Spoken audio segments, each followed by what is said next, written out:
Queridos irmãos, queridas irmãs, dando sequência no vídeo 133. Vocês acho que estão enjoados de me ver aqui, né? Mas também com essa cara aqui, quem não enjoa? Então, hoje nós pretendemos iniciar um novo tema. Pretendemos, porque lá vem eu com aquele termo, o processo é muito complexo. E justamente por ser complexo, nós tratamos assim superficialmente. Olha, eu posso dizer para vocês que devido à complexidade desse assunto, reencarnação, né? Eu vou dizer para vocês que desculpe, nós só demos uma pinceladinha. Pensa em uma parede, tá? Eu gosto sempre de fazer essas colocações, porque nós aprendemos muito com essas colocações. Sabe por quê que eu gosto dessas colocações? Porque vamos pensar em matéria didática, no material didático, num maternal, num pré, né? Um pré-escolar. Então, a professora leva para a sala de aula, ali, para o maternal, né? É só vocês ir assim nos maternal que vocês vão ver, vão constatar o que eu estou dizendo aqui agora. A professora ali, ela leva tudo quanto é bicho, assim, de plástico, né? Cavalo, vaquinha, porquinho, né? Galinha, patinho, tudo quanto é bichinho de plástico. E dá para as crianças brincar. Aquilo ali, gente, aquilo ali é psicologia. A professora tá trabalhando o psicológico da criança desde o maternal, inserindo na mente da criança aquela imagem a qual, conforme ela vai crescendo, você entendeu? Quando numa sala de aula de primeiro ano, né, por aí em diante, ou no pré mesmo, né, porque tem tantas crianças que são tão inteligentes no pré mesmo. A professora pega ali nas apostilas e mostra para a criança o desenho de um cavalo. E pergunta para a criança assim: o que é isso aqui? Que animal é esse? Como a criança aprendeu no jardim de infância, né? Com a outra professora, que é um cavalo. Titia, é um cavalo. Ó, começou a aprender já. Ela já conseguiu discernir. Isso aqui é um patinho. Tá bom. Depois, a professora vai na lousa, vai até a lousa, escreve vaca, cavalo, pato, né? Dado. Escreve vários nomes de tudo quanto é peça. Aí, só que ao lado, né? Ela põe uma criança e pergunta para a criança: o que significa isso aqui em cima? Vamos supor, um cavalo, a letra cavalo. A criança ainda não sabe. É lógico, né? Porque ela conhece a imagem, ela não conhece a escrita. Aí a professora pega, desenha ao lado assim, ou põe ao lado da escrita aquele cavalinho de plástico. Aí a criança fala assim, cavalo, tia. Acertou. Você tá entendendo como que é? Então é por aí. Então, vamos pensar outra coisa. Uma parede, 100 metros de altura, por 1 quilômetro de comprimento. Uma parede, 100 metros de altura, por 1 quilômetro de comprimento.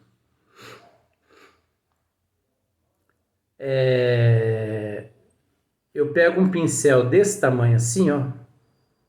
Desse tamanho. Molho ele na tinta e vou no cantinho da parede e dou só uma pincelada. É o que eu fiz nesses vídeos tratando-se de reencarnação. Porque o assunto é muito complexo, cada caso é um caso. Sabe? Devido à evolução de cada um não ser igual, do desprendimento da matéria, né? Do apego à matéria, das necessidades que cada um ainda traz no seu eu de vidas passadas, os cacoetes, né? As síndromes, aqueles que têm, aqueles que não têm. Então, cada caso é um caso. E cada um, a reencarnação dele, se dá de uma forma diferente. Aquele que cometeu 10 crimes, a reencarnação dele é de um jeito. Aquele que cometeu um crime é de outro jeito. Aquele que cometeu 9 crimes é de outro jeito. Aquele que não cometeu nenhum crime, a reencarnação dele é de outro jeito. Aquele que nunca reencarnou no planeta Terra, a encarnação dele é de outra forma, se dá de uma forma diferente. Olha só para você ver. A reencarnação do espírito evoluído é diferente. Ele não utiliza, como eu já disse nos outros vídeos, mas eu tenho que dizer agora porque nós vamos fazer um apanhado. Ele não utiliza, como se diz, o termo mão de obra de mentores nenhum. Ele mesmo reencarna ele. Você entendeu? Ele mesmo toma todos os cuidados no período ali da concepção. Ele mesmo separa o espermatozoide, o qual condiz com as necessidades do genes dele. Ele mesmo realiza ali, ajuda o espermatozoide a fecundar o óvulo. Ele mesmo se miniaturiza e ele mesmo interliga ali o óvulo e o espermatozoide, não necessitando ele permanecer ali naquele processo em desenvolvimento, deixando ele ali aquele processo de desenvolvimento e indo para a pátria espiritual trabalhar. Só quando, uns 3, 4 dias antes do nascimento daquele corpinho, é que ele volta àquele corpo ali, porque ele tem que estar presente. Olha para você ver. Existem casos de seres tão evoluídos, mas tão evoluídos, que eles se materializam na Terra sem utilizar uma mãe e um pai através do ato sexual, do espermatozoide e do óvulo, da concepção da mãe, do óvulo e do esperma, é óbvio. Então, A reencarnação de um criminoso, com todo respeito ao termo, a reencarnação dele dá-se de uma forma. Aquele que viveu, aquele que permaneceu, aliás, nas regiões umbralinas, 20 anos, a reencarnação dele é de um jeito. Aquele que permaneceu 21 anos, a reencarnação dele é de outro jeito. Aquele que permaneceu 19 anos, a reencarnação dele é de outro jeito. Os benfeitores analisam a ficha espiritual daqueles indivíduos, tudo que eles fizeram em vidas passadas. Em vidas passadas. E de acordo com tudo que o indivíduo possui no registro em vidas passadas, vai ser a programação, vai ser programado o retorno dele ao corpo físico. Ele pode reencarnar junto com amigos, se teve muitos amigos. Se não teve muitos amigos, ele vai reencarnar num lar onde praticamente 99% foram seus inimigos de vidas passadas. Podendo o espírito que matou, simbolicamente, matou, porque a morte não existe.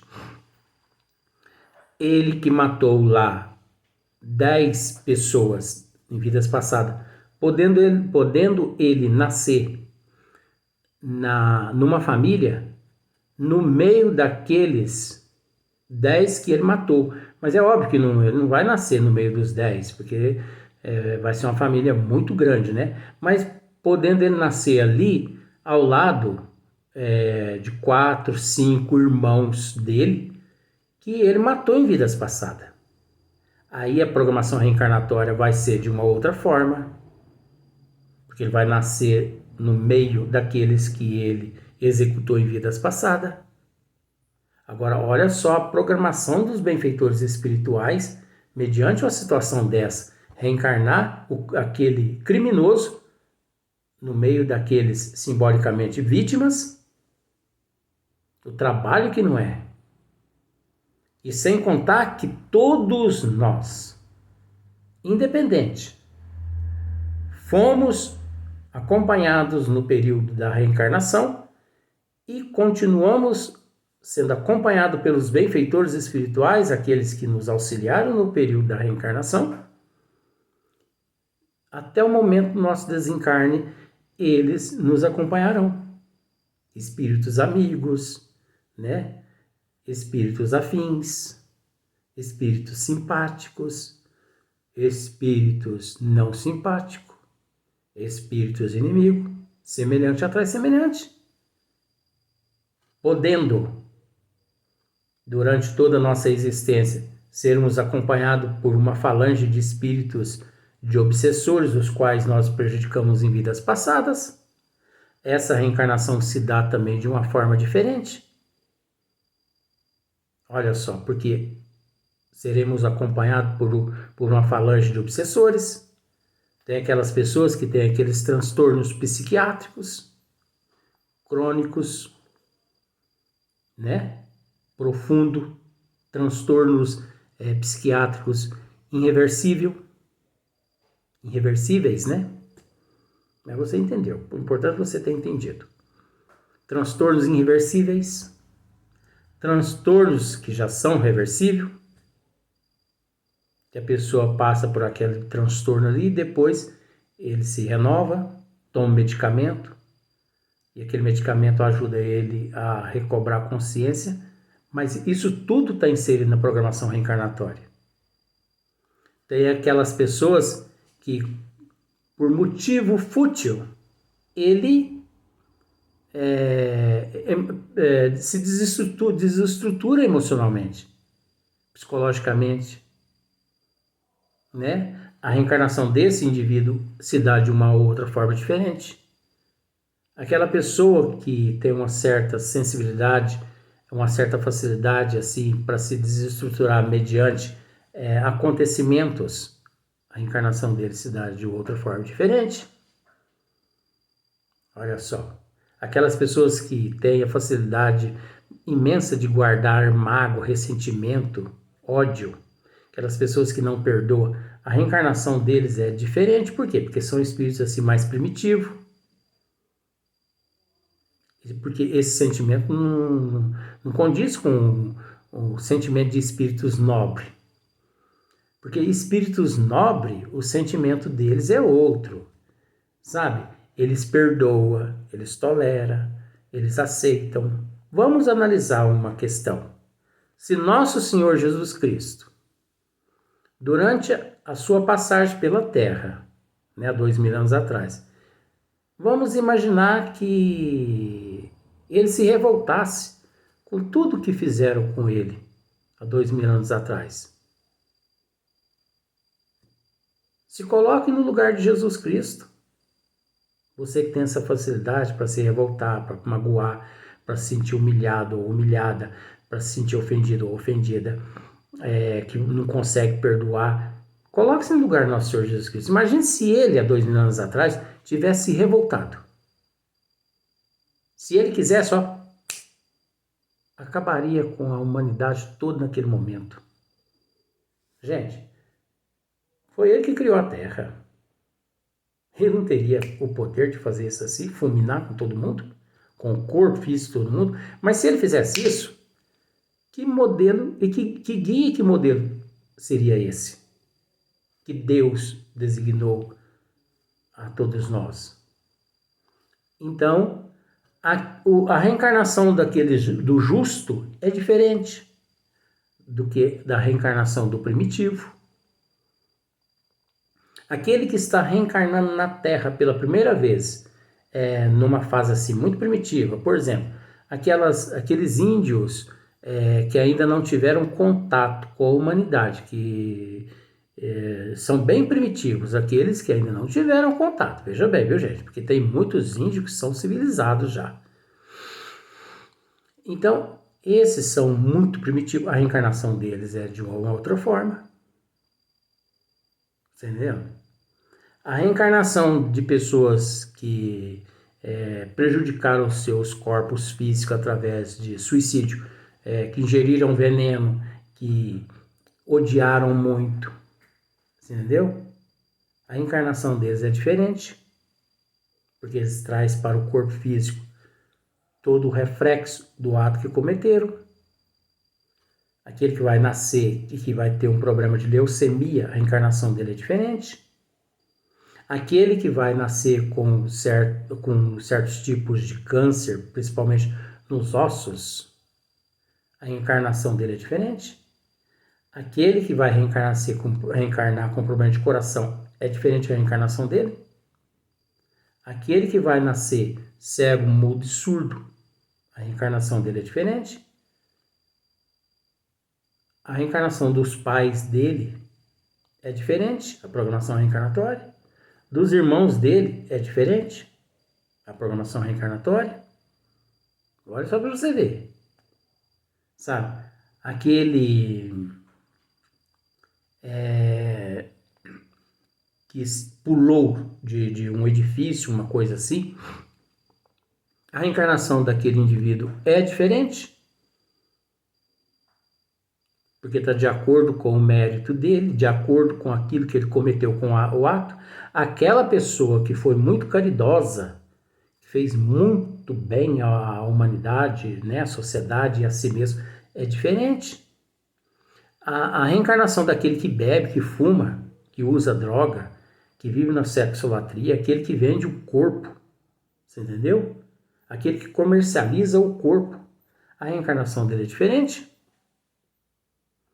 Aquele que usa o dom da palavra para falar mal dos outros, das outras pessoas, e que a vida inteira vive falando mal da vida das pessoas, ele vai nascer na próxima existência com câncer de garganta. A reencarnação dele, a programação reencarnatória dele é diferente. Você viu só agora a reencarnação? Aqueles que têm câncer na garganta? Pode ser que ele, pode ser não, em vidas passadas foi um grande orador, mas que usou mal as cordas vocais para falar mal. Abjurou as leis de Deus, abjurou Jesus, não foi fiel, não falou aquilo que tinha que ser falado, ocultou as coisas. Então, se você tem conhecimento das leis de Deus, se você não fala, se você tem conhecimento das leis de Deus e você não ensina, você vem com câncer de garganta. Porque aquela área, ela foi usada mal naquela existência passada. A tua programação reencarnatória é diferente. Você entendeu só? Então, agora veja bem, em matéria de complexidade, eu não disse nada ainda a respeito desse assunto aqui. Diferente, não diferente, diferente, não diferente, eu não disse nada. Você entendeu? Aqueles que nascem como chipófagos, a programação reencarnatória deles é diferente. É analisado tudo. Aquelas pessoas materialistas, a reencarnação deles é diferente. A programação reencarnatória deles é diferente. Resumindo, não existe nos universos e nas dimensões 2 tipos de reencarnação e nem de desencarnação iguais. Tudo é diferente, porque faz parte da complexidade. Cada caso é um caso. Então você observou, quando eu disse que numa parede de 100 metros por 1 quilômetro, eu só dei uma pincelada? Porque não há como tratar de tudo. Allan Kardec disse a primeira palavra, como se diz. Ele deu o primeiro pontapé, mas ele não disse a última palavra. Só sabemos que sobre esse alicerce, que é a base, a doutrina dos espíritos, que é o cristianismo redivivo, pode-se construir um edifício de bilhões de andares que esse alicerce aguenta, porque esse alicerce é nosso Senhor Jesus Cristo. Esse alicerce é composto da lei de Deus. Então, é o único alicerce na face da terra capaz de suportar tudo e que ainda nos instrui, nos consola e remonta a causa. Não tem uma pergunta que a doutrina dos espíritos não seja capaz de pelo menos te dar uma direção. Se às vezes não pode assim você ser orientado como você gostaria, pelo menos uma direção a doutrina dos espíritos te mostra, para que até lá você se fortaleça para vir a saber de certas coisas que às vezes no momento você ainda não está preparado ainda para ficar sabendo. É como, por exemplo, vamos pensar por esse lado, eu gosto de comparações para mostrar assim, ó. Tem uma família, então tem lá uma mamãezinha com 98 anos de idade. Ela tem problema de coração, ela tem vários tipos de enfermidade. E ela tem um filho, sabe? O filho mais velho dela. É o mais velho dos filhos. Ele fica doente e vai acamado, de repente ele é internado. E a mamãezinha também encontra-se no leito em casa. E os irmãos se reúnem e entre eles fica combinado que se aquele mais velho morrer, eles não vão levar o conhecimento da mamãezinha, porque se leva o conhecimento da mamãezinha, a mamãezinha pode também, pimba, desencarnar. Você entendeu? Então aquele irmão mais velho desencarna, vem a desencarnar. E eles pegam, não comentam nada com a mamãezinha. Estão certos eles. Ah, mas se é uma maldade, sei que tem. Gente, existem os desígnios, existem as leis divinas e existem as leis do homem. Mas prevalece as leis de Deus, não é as leis da terra, não.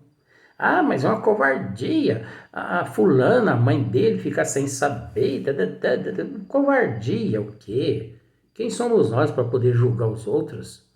Nós temos que raciocinar de acordo com a justiça divina. Você entendeu? Então vamos ao próximo vídeo, mas nós ainda vamos dar sequência nesse assunto ainda.